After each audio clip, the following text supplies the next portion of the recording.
잘 들으십시오. 살아계신 하나님의 말씀입니다. 그런즉 우리가 무슨 말을 하리요? 율법이 죄냐? 그럴 수 없느니라. 율법으로 말미암지 않고는 내가 죄를 알지 못하였으니 곧 율법이 탐내지 말라 하지 아니하였더라면 내가 탐심을 알지 못하였으리라. 그러나 죄가 기회를 타서 계명으로 말미암아 내 속에서 온갖 탐심을 이루었나니 이는 율법이 없으면 죄가 죽은 것임이라. 전에 율법을 깨닫지 못했을 때에는 내가 살았더니 계명이 이름에 죄는 살아나고 나는 죽었도다. 생명에 이르게 할 그 계명이 내게 대하여 도리어 사망에 이르게 하는 것이 되었도다. 죄가 기회를 타서 계명으로 말미암아 나를 속이고 그것으로 나를 죽였는지라. 이로 보건대 율법은 거룩하고 계명도 거룩하고 의로우며 선하도다. 그런즉 선한 것이 내게 사망이 되었느냐? 그럴 수 없느니라. 오직 죄가 죄로 드러나기 위하여 선한 그것으로 말미암아 나를 죽게 만들었으니 이는 계명으로 말미암아 죄로 심히 죄되게 하려 함이라. 아멘. 이는 살아계신 하나님의 말씀입니다. 오늘도 우리에게 말씀하시는 하나님께 감사합니다. 신자가 자기 안에서 벌어지는 싸움을 싸우고 사랑으로 종노릇하면서 하나님이 주신 모든 명령을 순종해 살아가는 것이 신자의 성화입니다. 오늘날 순종을 말하거나 강조하면 율법주의라고 비난하는 극단적 주장들을 가끔 봅니다. 이것은 성화를 오해한 것입니다. 문제는 무엇이 순종의 동력이고 종노릇함의 동력인가 하는 것입니다. 그 동력은 우리의 의지가 아닌 하나님의 은혜입니다. 하나님의 은혜는 신자 안에 형제 사랑의 마음을 일으킵니다. 서로 사랑으로 종노릇하도록 의지를 움직입니다. 그래서 신자는 사랑으로 종노릇하는 특권을 누릴 뿐 아니라 기쁨으로 주님의 모든 계명에 순종의 종으로 자신을 드립니다. 성화의 삶에서 놓치지 말아야 할 것은 거룩의 열매입니다. 사람은 어떤 열매든 맺고 살아갑니다. 주님은 좋은 나무는 좋은 열매를 맺고 나쁜 나무는 나쁜 열매를 맺는다고 하셨습니다. 누구나 삶의 결과를 산출하면서 살아간다는 것입니다. 우리는 열매를 보면 그 나무를 알 수 있죠. 열매가 없을 때는 그 나무가 어떤 나무인지 잘 모릅니다. 그러나 열매를 보면 이 나무가 사과나무구나. 이 나무가 배나무구나. 이것들을 알 수가 있죠. 우리는 어떤 열매를 맺고 살아갑니까? 예수님을 믿고 10년, 20년, 혹 그 이상을 살아오면서 우리는 어떤 열매를 맺었습니까? 만약 열매를 맺지 못했다고 생각한다면 그 이유는 무엇입니까? 죄에 대하여 죽었고 그리스도와 연합한 신자가 거룩의 열매를 맺는 것은 당연한 일입니다. 신자는 성령의 거룩한 열매를 맺고 살아가는 것이 마땅합니다. 바울 사도는 로마서 7장 4절에서 신자들을 향한 하나님의 목적이 하나님을 위하여 열매를 맺게 하려는 것이라고 말합니다. 그러므로 내 형제들아 너희도 그리스도의 몸으로 말미암아 율법에 대하여 죽임을 당하였으니 이는 다르니 곧 죽은 자 가운데서 살아나신 이에게 가서 우리가 하나님을 위하여 열매를 맺게 하려 함이라. 우리가 하나님을 위하여 열매를 맺게 하려 한다고 말씀하십니다. 하나님을 위한 열매는 갈라디아서 5장에서 말하는 성령의 열매와 다르지 않습니다. 바울 사도는 이어지는 5절에서 말합니다.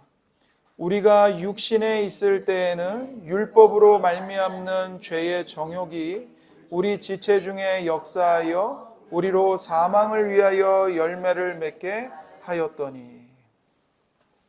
여기서 우리가 육신에 있을 때에, 이 말씀은 우리가 성령 안에 있지 않았을 때, 즉 거듭나기 전을 가리키는 것이 분명합니다. 예수님을 믿기 전에 우리는 육신에 있었습니다. 사망의 열매를 맺으면서 살아왔습니다. 그런데 이제 예수 그리스도와 연합하고 예수님의 신부가 되었습니다. 그 때문에 이제 우리는 하나님을 위해 거룩한 열매를 맺어야 하는 것입니다. 우리가 성화를 말할 때 이 성화에 대한, 거룩하게 변화되는 것에 대한 이 두 가지 오해가 있다는 것을 늘 염두에 두어야 합니다. 첫 번째 오해는 이 율법주의적인 태도입니다. 자기 행위의 구원과 거룩의 근거를 두고 자기 의지로 순종함으로써 성화를 이루겠다고 하는 것입니다. 두 번째 오해는 율법 폐기론적인 태도입니다. 그러니까 율법은 필요 없다는 거죠. 오직 은혜로 구원을 받았고 하나님이 다 하시니까 내가 할 일은 없다고 생각을 하는 겁니다. 죄가 더한 곳에 은혜가 더욱 넘친다고 했으니 이제 마음대로 살아도 되지 않느냐, 이런 태도입니다. 이것이 성화에 대한 두 가지 심각한 오해인데, 이 오해는 모두 다 율법과 복음을 혼동하기 때문에 생긴 것입니다. 바울 사도는 로마서 7장에서 이 두 가지 오해를 바로잡습니다. 바울 사도는 결혼 제도를 통해서 거룩의 열매를 맺는 성화의 문제를 다룹니다. 결혼은 두 사람의 독점적이고 배타적인 관계를 전제로 합니다. 본래 하나님의 뜻 안에 있는 결혼은 죽음이 두 사람을 갈라놓을 때까지 함께 사는 겁니다. 부부는 두 사람 중 하나가 죽을 때만 결혼법의 구속에서 벗어나게 됩니다. 이런 점에서 남편이 죽고 재혼하는 여인을 가리켜서 부정한 여인이라고 하지 않습니다. 남편이 죽음으로써 결혼 언약에서 자유해졌기 때문입니다. 그러나 남편이 있는 여인이 다른 남자와 결혼한다면 그는 음녀가 됩니다. 이것이 로마서 7장 1절부터 3절에서 바울 사도가 말하고 있는 것입니다. 형제들아, 내가 법하는 자들에게 말하노니 너희는 그 법이 사람이 살 동안만 그를 주관하는 줄 알지 못하느냐. 남편이 있는 여인이 그 남편 생전에는 법으로 그에게 매인 바 되나 만일 그 남편이 죽으면 남편의 법에서 벗어나느니라. 그러므로 만일 그 남편 생전에 다른 남자에게 가면 음녀라. 그러나 만일 남편이 죽으면 그 법에서 자유롭게 되나니 다른 남자에게 갈지라도 음녀가 되지 아니하느니라. 남편이 있는 여인이 그 남편이 죽으면 남편의 법에서 벗어납니다. 그러나 남편이 살아있으면, 남편이 살아있는데 다른 남자에게 가면 그것은 간음이고 음녀가 되는 겁니다. 이어지는 4절부터 6절에서 바울 사도는 이 결혼 제도의 두 남편을 율법과 그리스도께 적용하고 있습니다. 그러므로 내 형제들아 너희도 그리스도의 몸으로 말미암아 율법에 대하여 죽임을 당하였으니 이는 다르니 곧 죽은 자 가운데서 살아나신 이에게 가서 우리가 하나님을 위하여 열매를 맺게 하려 함이라. 우리가 육신에 있을 때에는 율법으로 말미암는 죄의 정욕이 우리 지체 중에 역사하여 우리로 사망을 위하여 열매를 맺게 하였더니 이제는 우리가 얽매였던 것에 대하여 죽었으므로 율법에서 벗어났으니 이러므로 우리가 영의 새로운 것으로 섬길 것이요 율법 조문에 묵은 것으로 아니할지니라. 여기에 두 남편이 등장합니다. 첫 번째는 옛 남편인 율법입니다. 두 번째는 새 남편이신 예수 그리스도이십니다. 먼저 하나님의 은혜 밖에 있는 옛사람은, 그러니까 구원을 받지 않은 옛사람은 율법과 결혼해서 율법을 남편으로 둔 사람입니다. 옛사람은 율법과 결혼했기 때문에 율법의 요구, 율법의 형벌 기준, 율법의 복과 저주로부터 자유로울 수 없습니다. 거기에 매여 있습니다. 아담의 후손이라면 누구나 다 율법의 신부이고 누구나 다 겪어야 하는 운명입니다. 그러나 하나님의 은혜로 새 사람이 된 신자는 예수 그리스도와 연합하고 그리스도와 결혼한 그리스도의 신부입니다. 그런데 여러분 생각해 보세요. 나는, 내 옛사람은 율법이라는 남편에게 매여 있어요. 내가 그리스도를 만나서 결혼하려면 율법과 나의 결혼 관계가 죽음으로 끝나야만 합니다.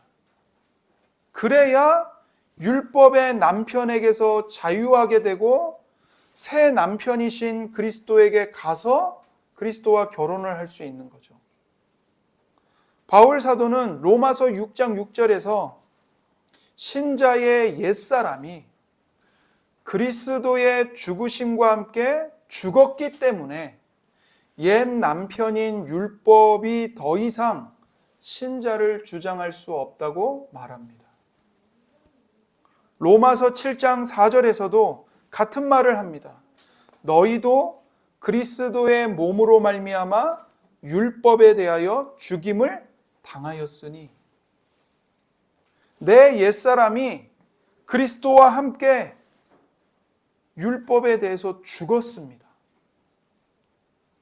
그래서 남편인 율법으로부터 내가 자유롭게 된 겁니다. 그리고 이제 나는 그리스도에게 가서 그리스도와 결혼하여 그리스도의 부활과 함께 살아서 새 사람이 되었습니다. 이제 나는 율법에서 벗어나서 그리스도께 시집을 간 새 사람입니다. 그리스도와 결혼했습니다. 그리스도와 연합했습니다. 율법과 나의 결혼 관계가 나의 옛사람이 죽음으로써 종결된 겁니다. 끝난 겁니다.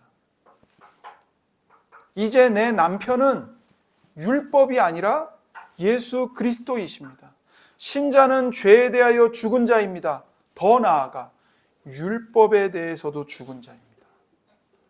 옛 남편인 율법은 더 이상 신자에게 법적 효력을 가질 수가 없습니다. 신자의 옛사람이 그리스도와 함께 죽었기 때문입니다.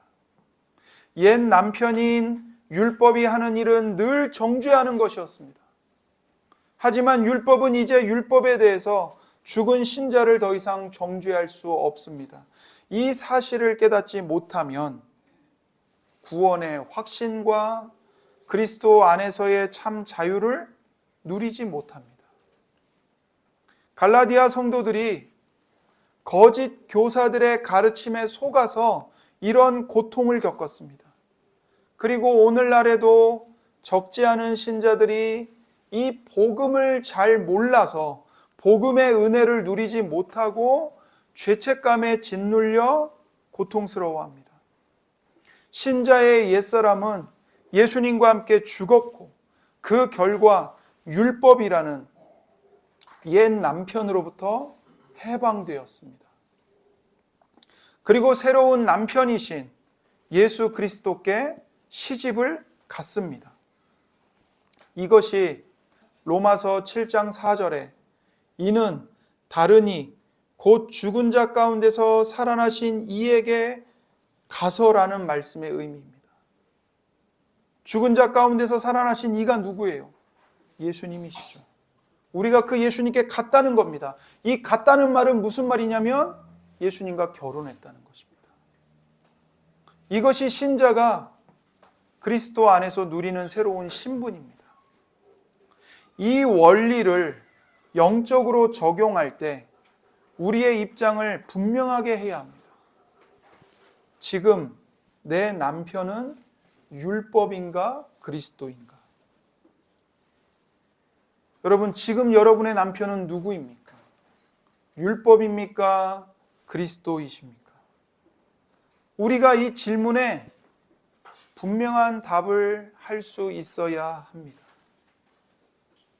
신자는 그리스도께 시집간 사람입니다. 그리스도의 신부입니다. 그리스도가 신자의 남편이라면 신자에게 다른 남편은 있을 수가 없습니다. 그렇다면 내가 지금 남편인 그리스도와 잘 살고 있는가가 중요하죠.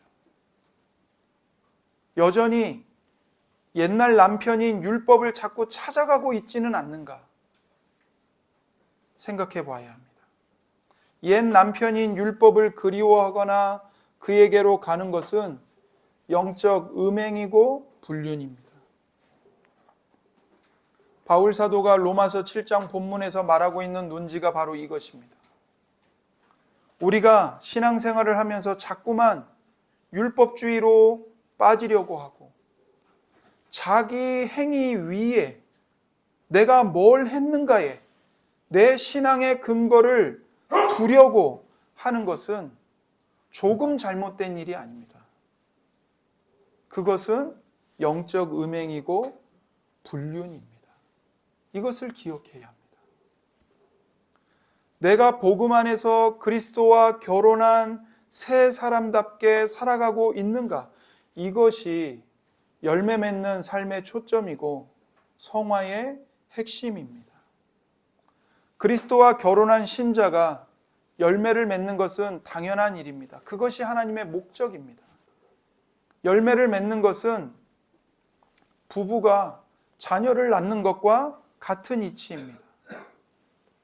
만일 그리스도와 결혼한 신부가 옛 남편인 율법과의 관계를 계속 유지하려고 한다면 결코 거룩의 열매를 맺을 수가 없습니다. 옛 남편인 율법에게로 가는 행위, 율법을 의지하는 행위, 다시 말해 율법주의는 음행입니다. 그리스도인이 율법의 정죄를 두려워하면서 살아간다면 그것은 진정한 남편이신 그리스도를 욕되게 하는 일입니다. 옛 남편에게 돌아가는 것은 새 남편에 대한 모독이고 경멸입니다. 율법을 지킴으로 의로워지려고 하고 율법에 순종함으로써 하나님의 인정을 받으려고 하는 모든 태도는 하나님의 은혜를 부인하는 것이고 새 남편인 그리스도를 부정하는 것입니다.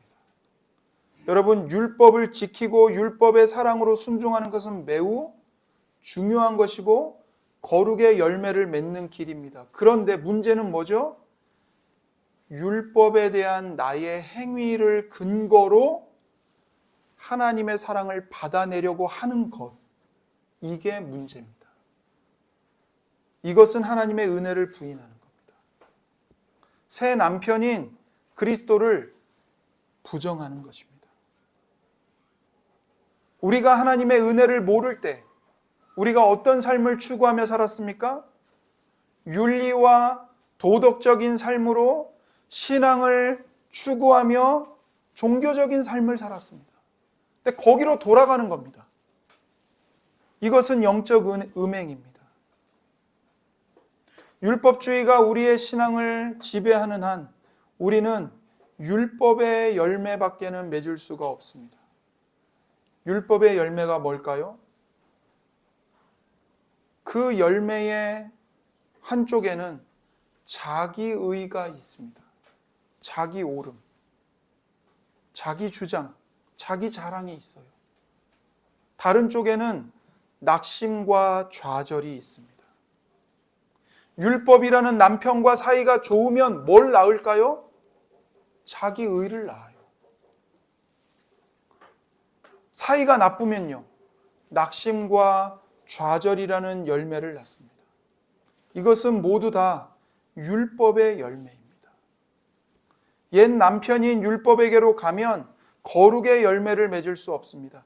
율법주의가 맺는 최고의 열매는 무엇일까요? 거룩함으로 위장된 자기의뿐입니다.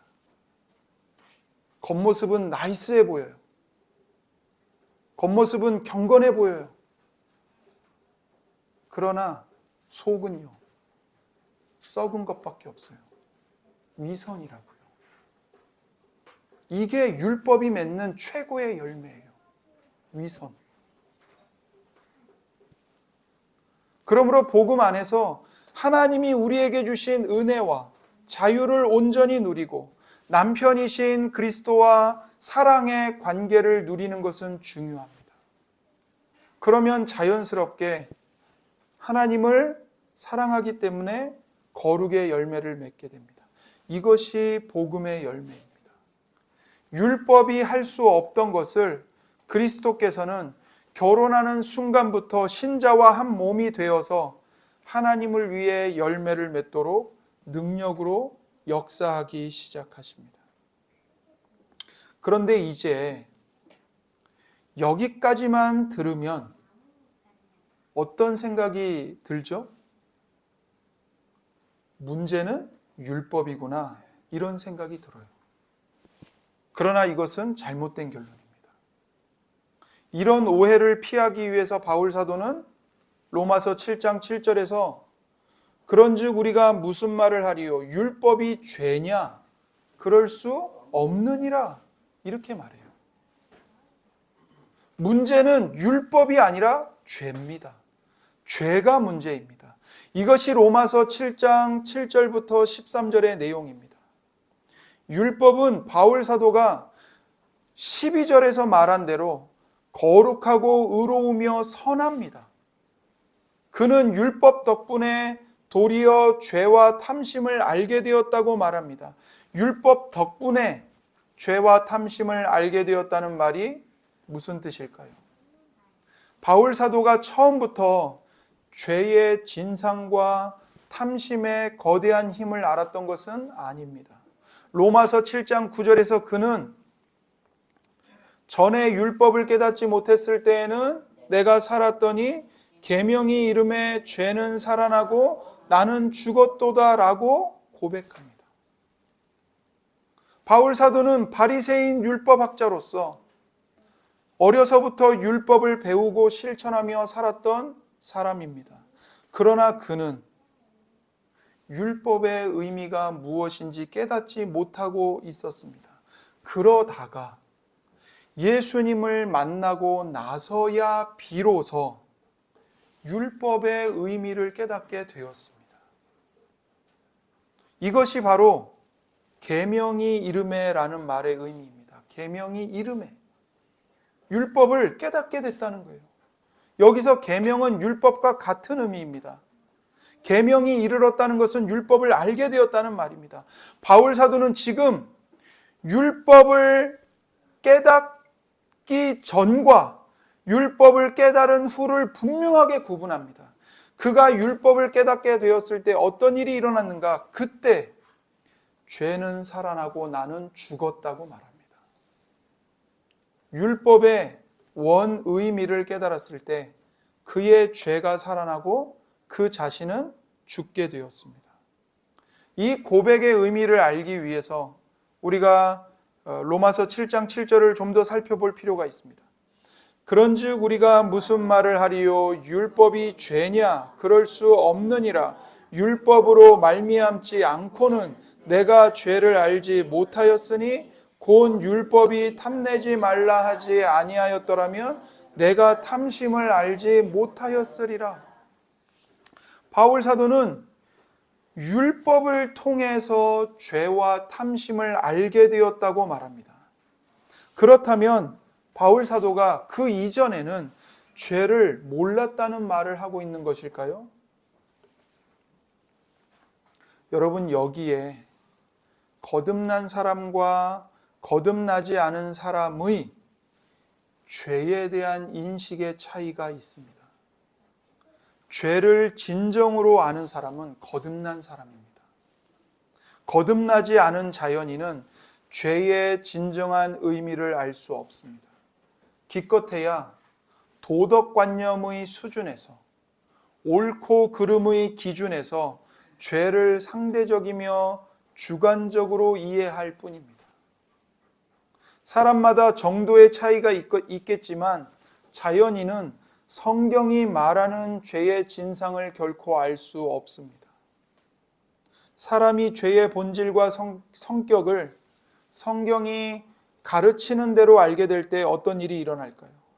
그때 그는 자기 영혼에 대한 진정한 고민을 시작하고 간절히 구주를 찾게 됩니다. 만일 어떤 사람이 이런 고민을 하고 있고 간절히 구주를 찾고 있다면 그는 율법을 통해서 죄를 제대로 알기 시작한 것입니다. 바울 사도는 자신이 죄의 본질과 성격을 알게 된 것이 율법을 통해서였다고 말합니다. 12절과 13절입니다. 이로 보건대 율법은 거룩하고 계명도 거룩하고 의로우며 선하도다. 그런즉 선한 것이 내게 사망이 되었느냐? 그럴 수 없느니라. 오직 죄가 죄로 드러나기 위하여 선한 그것으로 말미암아 나를 죽게 만들었으니 이는 계명으로 말미암아 죄로 심히 죄되게 하려 함이라. 율법은 죄가 죄로 드러나게 하는 역할을 합니다. 이것이 율법의 첫 번째 용법입니다. 사도 바울은 로마서 7장 8절에서 율법이 없으면 죄가 죽은 것이라고 말했습니다. 이것은 자신이 율법의 진정한 의미를 깨닫기 전에는 죄를 짓지 않는다고 생각했고 율법의 기준을 만족시키면서 살고 있다고 여겼다는 의미입니다. 한마디로 자기 의가 시퍼렇게 살아 있었던 거죠. 나는 율법을 잘 지키고 있어. 그렇게 생각했던 겁니다. 그래서 9절에서 전에 율법을 깨닫지 못했을 때는 내가 살았더니 이렇게 말하는 겁니다. 율법을 깨닫지 못했을 때는 내가 살아 있었다고요. 내 안에 자기 의와 자기 만족과 자기 자랑이 시퍼렇게 살아 있었습니다. 그런데 율법을 깨닫자 죄가 죄로 드러나면서 자아가 죽게 된 겁니다. 죄가 죄로 드러나지 않으면 자아는 살아나고 자기 의는 고개를 듭니다. 하지만 율법을 깨달아 죄가 죄로 드러나게 되면 자아는 죽습니다. 자기 의는 산산이 부서집니다. 자기 자신의 죄를 제대로 인식하게 된 죄인은 고개를 빳빳이 들기가 어렵고 할 말이 없는 법입니다. 여러분, 고개를 들고 내가 할 말이 많다는 것은 여전히 자기 죄를 모른다는 의미입니다. 교회에서 왜 그렇게 아우성을 치고 상대방을 정죄하고 다툼과 분열이 끊이지 않을까요? 제가 봤을 때 열의 여덟은요, 진리 문제가 아니에요. 교회가 진짜 교회 안에서 복음 교리 때문에, 진리의 문제 때문에 싸우는 것은 정말 한두 가지밖에 없고요. 나머지는 다 자존심 싸움이에요. 자존심 싸움. 뭐죠? 자기가 죄인이라는 것을 망각하는 거예요. 그러니까 할 말이 많아요. 교회 안에서 주장할 게 많아요. 내 권리가 많아요. 내가 이 교회를 위해서 어떻게 했는데, 내가 지금까지 어떻게 헌신했는데. 자기 죄를 몰라요. 자기 의가 시퍼렇게 살아있어요. 그러니까 교회가 다툼과 시기와 경쟁이 사라지지 않는 거예요. 바리새인이었던 바울은 율법의 진정한 의미를 깨닫는 순간 하나님의 영광에 이르지 못하는 죄인이며 하나님께 반역을 행한 죄인으로서 하나님의 진노 아래서 영원히 벗어날 길이 없는 자신의 존재를 발견한 것입니다. 바울 사도는 율법을 통해서 탐심을 알게 되었다고 말합니다. 이것은 전에 탐심이 무엇인지 몰랐다는 뜻이 아닙니다. 자기 안에 있는 탐심이 얼마나 무서운 것인지 그 가공할 능력을 알게 되었다는 말입니다. 8절을 보십시오. 그러나 죄가 기회를 타서 계명으로 말미암아 내 속에서 온갖 탐심을 이루었나니 이는 율법이 없으면 죄가 죽은 것임이라. 이 말씀은 죄와 탐심의 본질을 이해하는 데 중요합니다. 죄가 기회를 타서 계명으로 말미암아, 이 말은요, 죄가 계명 곧 율법을 지렛대로 이용한다는 뜻입니다. 여러분, 지렛대가 뭐죠? 무거운 물건을 옮겨야 되는데 이게 내 힘으로 안 돼요. 그러니까 긴 막대기 같은 걸 가서 꽂아서 이렇게 옮기잖아요. 밀면 밀리잖아요. 이게 지렛대잖아요. 이런 지렛대의 원리를 이용하면 어떤 일이든 손쉽게 할 수 있어요. 바울 사도는 지금 뭘 말하는 거냐면 죄가 율법을 지렛대로 이용해서 더 쉽게 죄를 짓게 만든다는 거예요. 어떻게 그럴 수 있을까요? 내 속에서 온갖 탐심을 이루었나니. 이 말이 그걸 설명하는 거예요. 여기서 이루었나니 이 말은 반드시 이루어내고야 만다는 강한 표현입니다. 죄는 계명을 지렛대로 이용해서 우리의 양심과 도덕관념과 기준의 저항을 무장해제시키고 우리를 자기의에 사로잡힌 종교적 위선자로 만들고 맙니다. 자기 속은 보지 못하게 하고 자기 겉모습만 보고 속아 넘어가게 하는 거예요. 죄가 그렇게 계명을 지렛대로 이용해서 자기의 목표를 이루어낸다는 겁니다. 죄는 율법을 악용합니다. 그렇게 해서 자꾸 우리 행위의 성취를 부추깁니다. 야, 너 같은 신자가 어딨냐? 너처럼 교회에 헌신하는 사람이 어딨냐? 그러면서 자아를 막 높여요. 자기 의의 포로가 되게 만들어요. 또한 단순한 탐심이 아니라 온갖 탐심을 이루어낸다고 말하죠. 이것은 생각할 수 있는 모든 종류의 탐심을 내 속에 반드시 만든다는 뜻입니다. 여기서 바울 사도는 죄가 얼마나 강력한지 말하고 있습니다. 죄가 자기 목적을 위해서 하나님의 선한 율법조차 악용해서 내 속에서 온갖 탐심을 이루어냄으로써 목적을 성취할 만큼 강력하다는 것을 알게 되었다고 말합니다. 여러분, 제가 나는 이 시대에 하나님의 거룩한 종이 되겠다. 하나님의 교회를 바르게 개혁하고 바르게 세우겠다라고 다짐을 합니다. 여러분, 이것이 나쁜 겁니까? 나쁜 게 아니죠.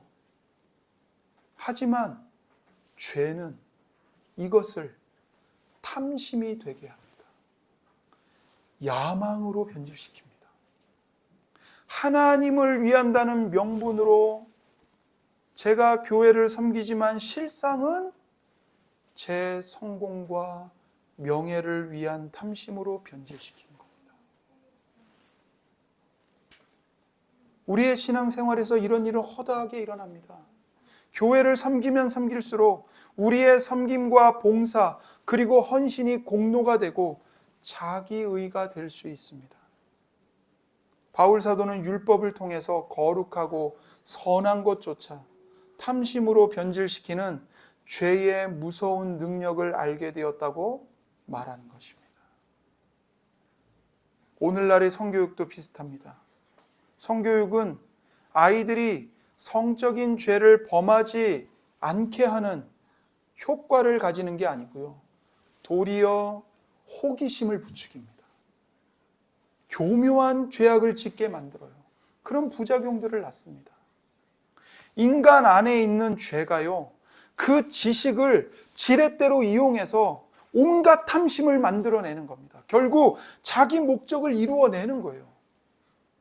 선정적이고 불필요할 정도로 자세하게 보도하는 범죄 기사들, 마찬가지입니다. 이런 기사들은요, 죄인의 마음속에 범죄를 자극하고 모방하게 만듭니다. 죄를 가볍게 생각해서는 안 됩니다. 죄는 우리의 영혼을 영원한 지옥에 보낼 만큼 강력합니다. 죄는 모든 선한 것을 하나님을 대적하고 하나님께 반역하는 도구로 전락시킬 만큼 기만적입니다.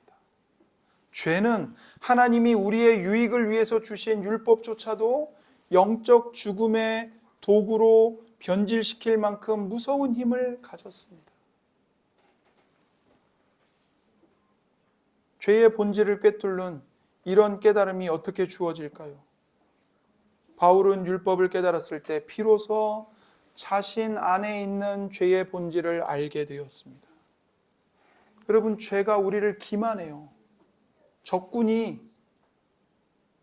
적국이 우리나라를 끊임없이 기만하듯이 공격할 준비를 뒤에서는 다 갖추면서 앞에서는 평화의 손을 내밀고 악수하자는 거죠. 그렇게 기만하듯이 죄가 우리를 그렇게 속인다고요. 그런데 이 죄의 기만과 죄의 본질을 어떻게 우리가 꿰뚫어 보고 깨닫게 돼요? 율법을 진정으로 깨닫게 될 때 죄의 기만 작전을 꿰뚫어 보게 된다고요. 죄의 본질을 알게 된다고요. 우리가 이런 죄와 탐심의 작용에 대해서 무지하면 우리의 선한 봉사와 섬김이 복음의 열매가 아닌 율법의 열매를 맺게 됩니다. 자기의로 높아지거나 낙심에 떨어지게 돼요. 아, 그래? 그러면 봉사할 필요 없네. 뭐 봉사해봐야 뭐 교만해지고 그러면 봉사 안 하면 되지. 여러분, 그게 아니에요. 지금 봉사가 문제가 아니고 섬김이 문제가 아니고 기도가 문제가 아니고 뭐가 문제라고요? 죄가 문제라고요. 죄가. 그러니까 율법을 통해서 그 죄의 본질을 꿰뚫어 봐야 된다고요. 바울 사도가 전한 복음을 듣고 사람들이 오해했습니다. 바울이 선한 행위나 율법 순종을 통해서 구원받는 게 아니고 오직 믿음으로 하나님께 의롭다 하심을 받는다, 이렇게 복음을 전하니까 사람들이 그 복음을 듣고는 사람들이 바울은 율법을 무시한다고 비난했어요. 그래서 바울 사도가 자기가 율법을 무시하는 것이 아니라고 의로우며 선하도다. 보십시오. 율법이 잘못된 게 아니에요. 율법은 거룩해요. 계명도 거룩하고 의로우며 선해요. 문제는 율법이 아닙니다. 문제는 율법마저도 무력하게 만들 뿐만 아니라 도리어 율법을 지렛대로 이용해서 사람의 마음속에 온갖 탐심을 이루어내고야 마는 죄가 문제입니다. 바울 사도는 로마서 7장 11절에서 8절과 똑같은 말을 합니다. 죄가 기회를 타서 계명으로 말미암아 나를 속이고 그것으로 나를 죽였는지라. 죄가 계명으로 말미암아 나를 속였다고 말해요. 죄의 기만성입니다. 죄의 기만성은 사람에 따라서 다양하게 나타납니다. 바리새인이요 율법학자였던 바울 사도에게 죄는 아마도 이렇게 속삭였을 겁니다. 너는 율법을 매우 잘 지키는 바리새인이야. 경건한 사람이야. 너는 율법을 사랑해서 밤낮으로 율법을 읽지 않느냐? 너만큼 힘들게 율법을 지키면서 사는 사람이 어디 있니? 너는 법 없어도 살 사람이다. 성전에 기도하러 온 바리새인과 세리에 대해서 주님이 말씀하신 것을 생각해 보십시오. 누가복음 18장입니다. 바리새인은 서서 따로 기도하여 이르되 하나님이여 나는 다른 사람들 곧 토색, 불의, 간음을 하는 자들과 같지 아니하고 이 세리와도 같지 아니함을 감사하나이다. 나는 일회에 2번씩 금식하고 또 소득의 11조를 드리나이다 하고. 바리새인이 어떻게 기도합니까? 하나님, 나는 토색, 불의, 간음을 저지른 죄인들과 다른 사람입니다. 나는 저 세리하고도 다릅니다. 나는 경건하고 나는 의롭습니다. 나는 일주일에 2번씩 금식하고요. 나는 모든 소득의 11조를 하나님께 철저하게 바칩니다. 여러분, 토색과 그러니까 도적질과 사기와 불의와 간음을 행하지 않는 것이 잘한 것이죠. 잘한 거예요. 일주일에 2번씩 금식하면서 하나님께 간절히 기도하고 모든 소득의 11조를 하나님께 감사함으로 드리는 것 매우 잘한 겁니다. 그런데 문제가 뭐예요? 예수님이 이 말씀을 누구를 겨냥해서 하신 거죠? 자기는 의롭다고 믿고 다른 사람을 멸시하는 자들에게 주신 말씀입니다. 바로 이 사람들의 태도가 죄의 기만성을 적나라하게 보여주는 겁니다. 바울 사도는 선한 율법마저도 지렛대로 이용해서 자기를 기만하던 죄의 능력을 말합니다. 죄가 계명을 이용해서 나를 속이는 것이 죄의 기만성이요 죄의 가공할 능력입니다. 그래서 종교적 위선보다 무서운 것은 없습니다. 죄는 다양한 방식으로 우리를 속입니다. 죄를 지은 후에 신자들을 절망과 낙심 가운데로 몰아감으로써 기만합니다. 야, 네가 그렇게 죄 지어놓고 너 예수님 믿으면 구원받을 것 같아? 네가 예수님의 보혈로 씻겨달라고 기도하면 하나님이 그 기도 들어주실 것 같아? 너는 끝났어. 그러면서 낙심 가운데로 몰아가면서 기만을 하는 거예요. 또는 괜찮아. 죄 지어도 괜찮아. 어차피 은혜가 넘쳐. 그러면서 죄와 율법을 우습게 여기게 함으로써 기만합니다. 율법에 대한 적대감을 주거나 율법의 요구가 부당하다고 느끼게 하는 것도 죄의 기만성입니다. 나는 자유인인데 왜 내가 율법의 제약을 받아야 하는가? 율법 자체를 부인하게 함으로써 기만하는 것이죠. 너는 가장 훌륭한 그리스도인이다. 너의 봉사와 헌신이 없이는 교회가 설 수 없었다. 그렇게 말하면서 우리의 자기의를 부추김으로써 우리를 기만합니다. 죄는 우리의 자아를 한껏 살려주고 높여주고 부풀어 오르게 하고 아첨하는 방식으로 우리를 기만합니다. 이것이 죄의 극악한 기만성이고 지배력입니다. 문제는 율법이 아닙니다. 신령하고 거룩하고 선한 율법을 자기 목적을 위한 도구로 바꿔내는 죄의 능력과 기만성이 문제입니다.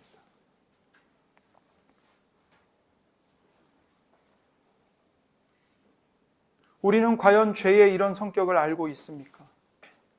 바울 사도는 율법을 깨달은 순간 죄의 진상을 알게 되었고 자기 속에 이루어진 온갖 탐심을 보았습니다.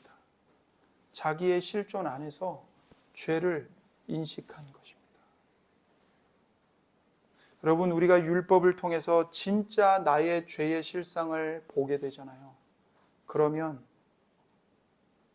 하나님 앞에서 하나님, 나는 악마만큼이나 악한 죄인입니다. 이 고백을 안 할 수가 없습니다.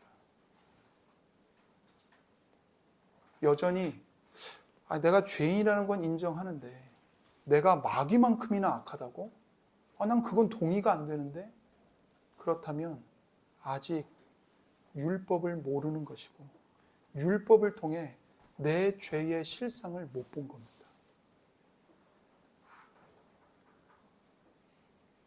율법을 통해 나의 죄를 보게 되면요, 내가 얼마나 가증하고 위선자이며 사탄만큼이나 사악한 자인지를 인정하고 받아들이게 됩니다. 그리고 그때 탄식이 터져 나옵니다. 로마서 7장 24절입니다.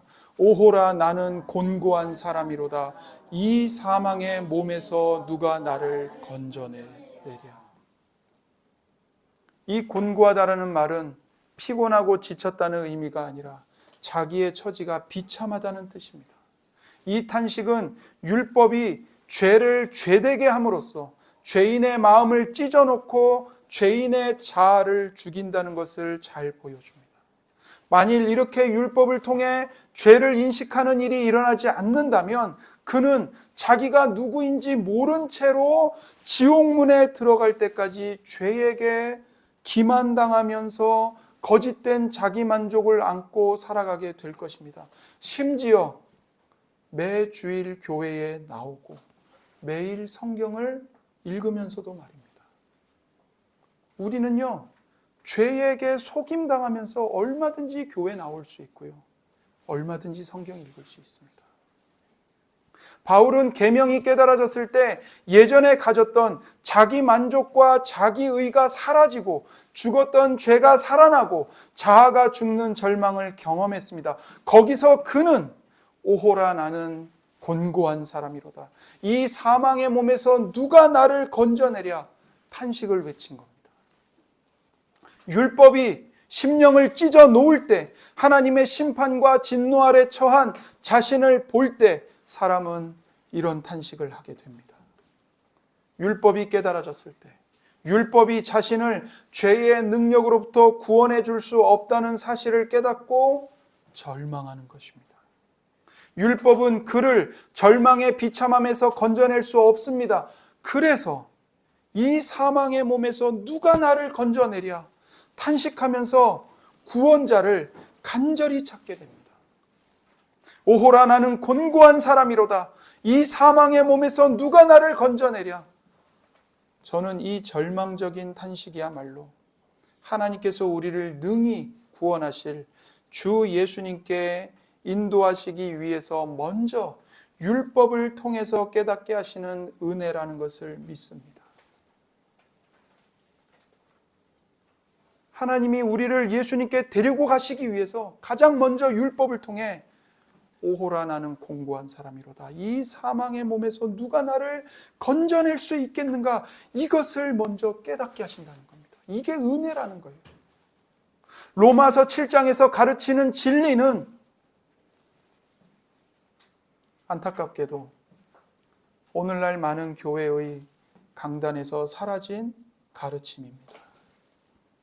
율법으로 인한 이 고통스러운 탄식을 생략해버렸습니다. 곤고한 비참한 외침이 없이 구원이 선포됩니다. 자신의 죄와 비참함을 깨닫는 고통을 재빠르게 제거해버리고 진통제만을 처방합니다. 자아가 깨어지고 무너지는 회개를 건너뛰고 누구든지 영접 기도를 따라하기만 하면 하나님의 자녀로 구원받는다고 쉽게 말합니다. 이것은 율법이 없는 복음입니다. 우리는 결코 율법이 없이 복음에 이르지 못합니다. 그리고 복음은 우리를 율법으로 데리고 갑니다. 우리는 예수 그리스도의 죽음 안에서 율법이라는 전 남편에 대하여 죽었습니다. 죽음으로써 새 남편인 그리스도께 가는 것입니다. 회개 없는 믿음은 없습니다. 바울은 이렇게 율법을 통해서 죄를 알게 되었습니다. 그렇게 죄를 알게 된 사람은 자신의 죽음을 경험합니다. 이런 죄의 각성은 결국 사도 바울과 같이 고통스러운 탄식을 외치게 되고 이 자리를 지나서 참된 남편인 그리스도께로 가게 합니다.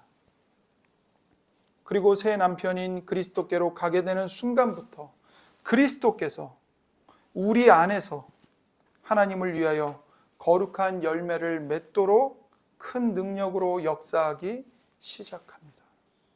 율법이 할 수 없는 것을 그리스도께서 하시는 것입니다. 하나님께서 우리의 힘으로는 도저히 극복할 수 없는 절망만 가득해 보이는 상황으로 왜 몰아가실까요? 몰아가시는 이유가 있습니다. 그거는 우리를 그리스도 안에서 구원하시기 위함입니다. 율법 안에서 죽은 자들만 그리스도 안에서 다시 살아납니다. 그러니 하나님이 우리 힘으로는 도저히 극복할 수 없는 절망이 가득한 상황으로 자꾸 몰아가시는 겁니다. 그리스도 안에서 구원하시려고요. 저와 여러분 모두가 율법의 일을 통하여 죄와 탐심을 알게 되고 자신의 영혼을 인하여 근심함으로 주 예수 그리스도를 통하여 구원하시는 하나님의 은혜로 나아가시기를 소원합니다. 이 시간 나를 사랑하사 나를 위하여 십자가에 못 박히신 그리스도, 이 옛 남편인 율법에서 또 이 가공할 능력과 기만성으로 나를 사로잡는 죄에서 구원하신 예수 그리스도 앞에 나아가 함께 기도하겠습니다. 하나님, 나를 불쌍히